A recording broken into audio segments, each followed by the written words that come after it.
نن په الفیصل سکول اورښتو کې صاحب باچا خپل کلاس والو دپاره د پارټۍ ارینجمنټ کړی و. صاحب باچا زموږ یو ډېر ښه ملګری دی، ډېر بهترین کوک هم دی. اگر چې پروفیشنل کوک نه دی، هوټل ان منیجمنټ یې نه دی کړی، خو بیا هم د ده په لاس کې الله پاک یو داسې ذایقه اچولې ده.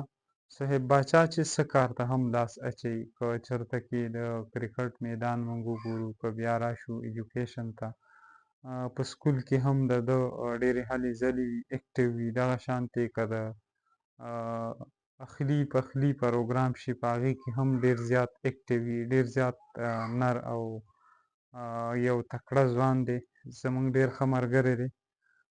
د هغه په کوشش باندې هغه خپل کلاس دپاره نن دا د پارټۍ ارینجمنټ کړی و.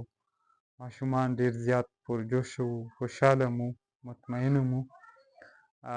صاحب باچا همیشه دا کوشش کوي چې خپل سټوډنټان چې کوم دی هغه خوشحاله وساتي، نه صرف د سکول چې کومې سرګرمۍ دي هغه کې کوشش کوي چې د دې نه علاوه هم خپل ماشومان بوړ کړي، تکړه یې کړي او تیار یې کړي د دوی د فیوچر ورسره هر ټایم غم وي. الله دې وکړي چې زموږ په ایجوکیشن ډپارټمنټ کې دغه شانتې خلک ډېر شي.